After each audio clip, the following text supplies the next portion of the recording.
Hi, welcome. Bless you at your service in Caris. It's 6 p.m. on Friday, the 10th of April, 2026, and I am somewhat thrown out at the moment due to ministry matters that I've been working on. And at this time of day, which is normally meeting time, I've been getting called by a fraudulent organization and harassed by them. Not that they're attacking me and saying anything bad about me or the like. It's just that the constant calls and oh, you can trust us rubbish that they keep saying, it annoys me. Why is it that I don't trust them?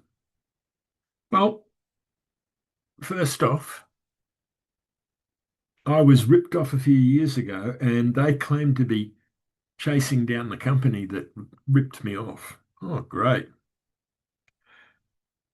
The claims in the meantime of the money that I invested, which was $400, is apparently now profiting to the degree of 70 odd thousand dollars. Well, that's what it was a few years ago. They're probably going to tell me hundreds of thousands now. Still irrelevant.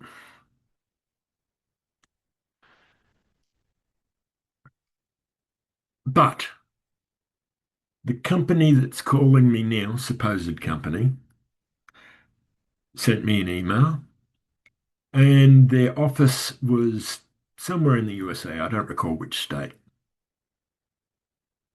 Yet every time they call me, it's from a different phone number, and those different phone numbers are either mobile phone numbers or Australian landlines, either Brisbane or Sydney landlines, and Australian mobile phone numbers.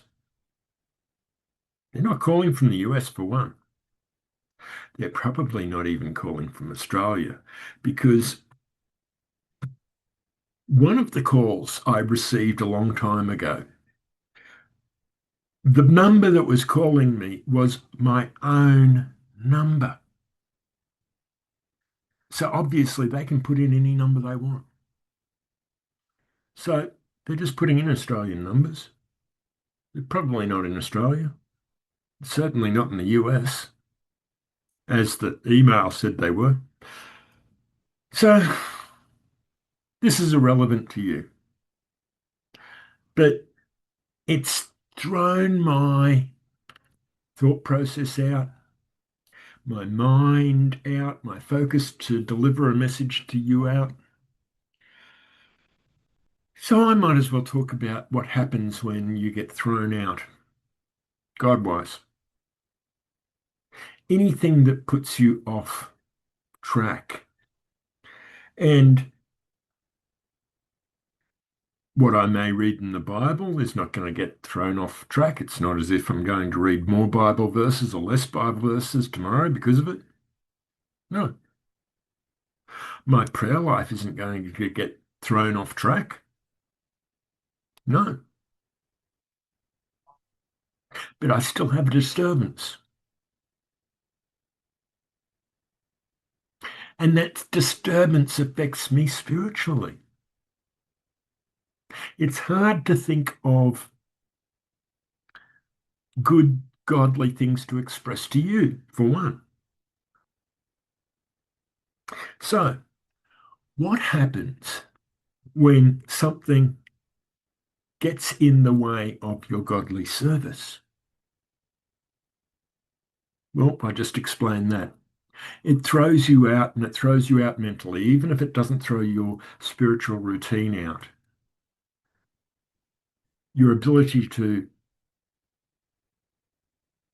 deliver information, Christian information, is disrupted a little bit. Your ability to hear from God is actually disrupted a lot. Certainly is with me. So, anyway, I thought I'd quickly mention that. What else have I been doing? Well, again, the thing that I've been working on is, of course, my favourite subject, grace, charis. I have had a few attempts to create a three-word definition for it, and divine is always the middle word. And I've come up with unmerited divine influence, unmerited divine transcendence, and I'll get to that in a minute, or the first word, instead of unmerited, could easily be obvious. Why? Well, of course, I'll just use Strong's description. Strong said that it is graciousness, and then he said either figurative or literal, in other words, things about the word. And then he said, especially the divine influence upon the soul and or upon the heart and its influence in the life. Could have been heart or soul, I can't recall right now. So it is God moving on your heart, I think it was heart, so much so that it is obvious in your life. So obvious divine influence, absolutely works. Obvious divine transcendence. Now, I said I'd explain transcendence. We go, oh, that's a metaphysical word, but it basically means to rise up. And God is lifting us up to a heavenly mentality, a more heavenly understanding, a more godly lifestyle. It's a more godly lifestyle is a higher level of living than the sinful lifestyle. So you are going up. It is a transcendence, which is more appropriate, God's influence or the transcendence. Hardcore, which is more appropriate, the unmerited factor, because you can't do anything to earn it, but you still need to live a godly life once you've received it, or you'll lose it. Go into that some other day, and again, that's what I'm working on at the moment, to explain things like that. So it's unmerited, but it's also evident because Strong said the divine influence upon the heart and its reflection in the life. The word reflection in the life. When you see a reflection, when you look at yourself in the mirror, I can see myself, but you know something? I can't see my face until I look into a mirror or I look into a monitor. There's a monitor over here from the camera, but it's not really a monitor, it's my second computer screen. Um, if I look into the monitor or a mirror, I see a reflection of myself. So it's you can see what it is. It's an obvious thing. In fact, that reflection is more obvious because I can see more of myself through a reflection than I can by looking at my body, as I said. So a reflection is a very obvious picture of yourself. Okay.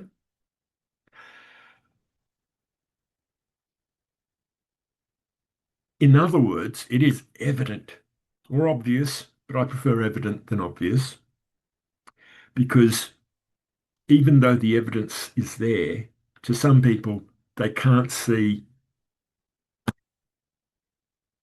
the forest for all the trees, I think is the term. When you can't see something obvious, um, some of the time people miss obvious things. But evident, well, the evidence is there even if you don't notice. So I prefer evident. I still can't come to three words. Should I say evident or unmerited, divine? influence or transcendence. So maybe I'll go with five. It is the evident, unmerited, divine, transcending influence. God's influence lifting you up without anything that you can do to make him do it. It's unmerited. And it's obvious because when you have God in your life, what you do changes. How you act changes. You might go, for example, from a hateful person to becoming a loving person. People look at you and go, well, what's happened? You're a different person. Well, I got God in my life. Wow. Tell me about it. Is your life like that? Is my life like that? I'd like to think so. I earnestly desire to walk in that direction. I earnestly desire to make it easy for God to do because I can't do it myself. Can I change myself to become the good person that God must accept? No, that's denying the unmerited favor. There is nothing you can do to work your way to heaven. And not that we go to heaven, we go to paradise. It's like another story, a long story. I've mentioned it before. So that's what I've been up to. I've been getting lost in deciding how to simplify what is actually a couple of rather long sentences. The one I just quoted, Strong's, is quite short. But Thayer says, and if you haven't seen my other messages, Thayer says, the merciful kindness by which God, exerting his holy influence upon souls, turns them to Christ, keeps, strengthens, increases them in Christian faith, knowledge, affection, and kindles them to the exercise of the Christian virtues. Whoa, what a sentence. But all that, both of those, all of the information in those two sentences can be summed in those five words. Evidence, evident, unmerited, divine, transcending influence. So, what's this message to you? A bit of a, okay, well, sort of interesting, but so what?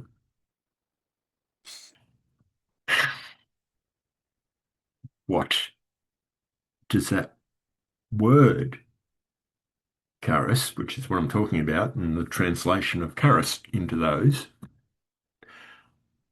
but in English it's translated into grace. And we find it in Ephesians 2:8 amongst many other verses, such as, let's look at one of the other verses first. I can't recall the verse, but there's a verse that says, God resists the proud and gives grace to the humble. Grace there is the same, charis.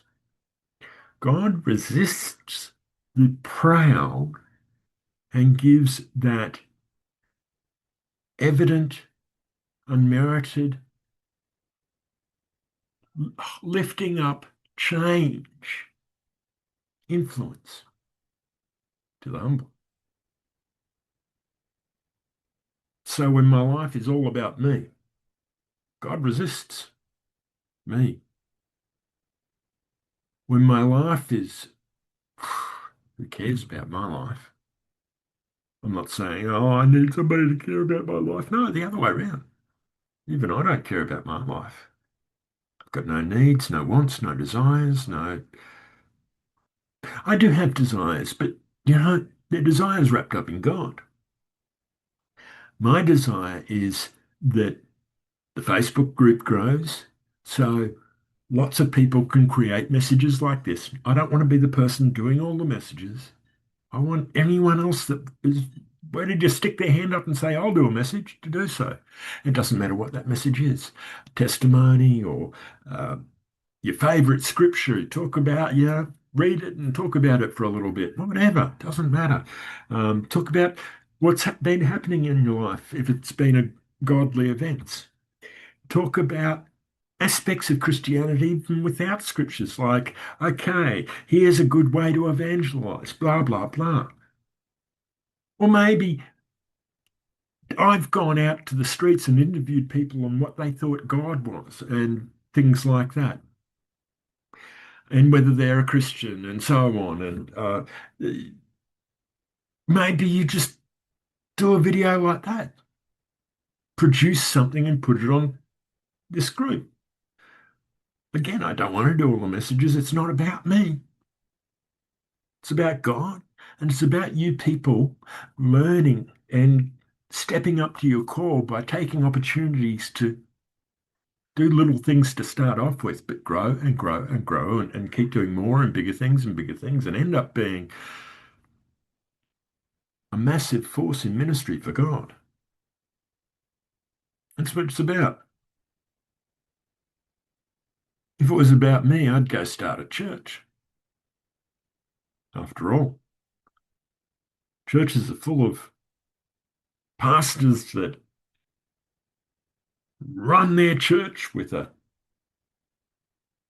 iron fist, maybe. I don't know. I just wish everyone was blessed. Some people are, some people aren't. Same with pastors. Some pastors aren't blessed. I pray that they all learn and become more blessed. However, I'm not having a go at anyone particular or anything like that. I'm just calling it like it is. You see, even Jesus said the same thing. Jesus said there's wolves among the sheep. I'm not going to quote scriptures exactly. Jesus said there's tares amongst the wheat. Jesus said that on Judgment Day, there'll be those that healed the sick and cast out demons. He'll say, "Good and faithful servants, enter into heaven." And then there'll be another group that will say, "But we also cast out demons and uh, healed the sick." It's like Jesus said, "I will tell them, go away. I never knew you." Why? Well, who are these people? Who do you normally see casting out demons and healing the sick? Members of the congregation? Maybe. Not likely, right? More often than not, it's the pastors. So these people are more likely to be pastors that Jesus said, "Go away, I never knew you." Okay, so I'm not saying anything different than what Jesus said. There's many that not only he doesn't know, but more so, they don't know him. Here's my first real question. Do you know the heart of God? Not does God know you. God knows all of us. Do you know God? What's God really like? I'd love you to tell me, but I'm on the camera and you're not. I don't know if this is now the opportunity to say what God's like. But if I was just put on the spot, why not? God wishes that everyone was saved. But some people will just never understand. Some people will want to try and save themselves by doing good things in the name of God. But who's doing it? They are doing it themselves. So they're not relying on God. In fact, they're putting themselves in the place of God. Some people will just never understand. Salvation comes through accepting the sacrifice Jesus made. But then we still do the same things as them. The difference is attitude. Oh, am I doing it to work my way to heaven? No. Well, why do it? I am a slave of God. I'll just do what he asked. If somebody saved your life, wouldn't you want to do something for them? Well, that's my point. You saved my life. I want to do something for God. I can't do anything to save myself. It's like you're drowning in the water and you can't save yourself. Okay. By grace, by charis, you are saved through faith. And that is not of yourselves, it is the gift of God. Ephesians 2:8. That's the word that I've been working on. You ought to know, I've done many messages on it. So I can describe that as evident, unmerited, divine, transforming. Transforming is good too, but transcending is even better. Transcending influence. And if I was to throw those 5 words in there instead of grace, because throwing either of those Strong's or Thayer's statements in there is a big thing. For by evident, unmerited, divine, transcending influence, you are saved through grace, through faith. And that is not yourselves, it is the gift of God. Salvation comes by you committing to God and not working your way to heaven. But you still do things for God and letting God take you up, letting God bring those fruits of the Spirit into your life. Love, joy, peace, patience, kindness, goodness, faithfulness, gentleness, and self-control. Anyway, again, I was thrown by that phone call just minutes before the meeting time, so I even have less idea of what I've been talking about today than normal. And if you know me by now, you know that I often just start talking and wherever it goes, it goes. I will talk about what I've been doing, would like. And please, I want to encourage you yet again to do the same. Create videos. Talk about, do some teachings on Bible verses or subjects like evangelism or subjects like God's love or whatever the subject you want it to be. If it's godly, great.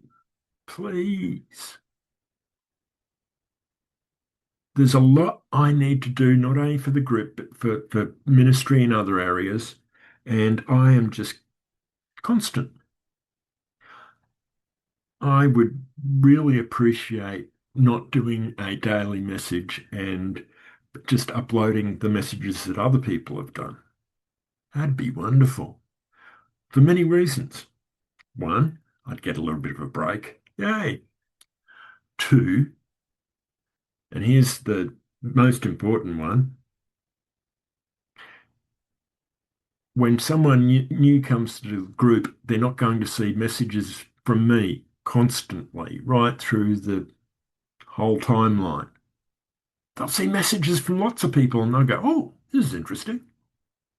Hey, this is also a group that is really willing to post videos from inexperienced people. I'll do one. Great. Thirdly, it helps you develop your call. Even if you're called to something totally different. Let's say you're called to intercessory prayer. Okay, great. evangelism is a role that everybody should be undertaking. So if you were to do a message on evangelism, it's not technically outside your call. Great. If you're called to be an usher, well, maybe reading your favorite scripture and talking about it a little isn't going to develop your calling, but it'll develop you as a Christian. It'll develop your walk with God. So either way, it'll develop you. So please, people, here's the mark. Here's where everyone's at. Nobody's barely stepped up more than a little bit. No one's stepping up to the mark. There's been a couple of videos posted on the group that I didn't make, and they've usually been short 5 minute videos. And ideally, I'd like the videos to be 5 to 25 minutes. And I really don't want the videos to be from another ministry. You can go to that ministry to watch those videos if you want. This group isn't here to promote other ministries. This group is here for you to start your ministry. And it doesn't have to be fivefold. You don't have to be a pastor, prophet, evangelist, teacher, or apostle. Again, you can be a counselor or an usher or a door greeter or somebody in the church bookstore or the church cafe or whatever it might be. I want to help you get there wherever it is. And want to help you grow in God. And these things will certainly help you. Please, let's start getting out there and doing things, people, not for my sake. Sure, I get a bit of a break, but it's for you. Step up yourselves, for yourselves, and more so for God. Because when you're stepping into your call, you're doing what God wants you to do. Okay.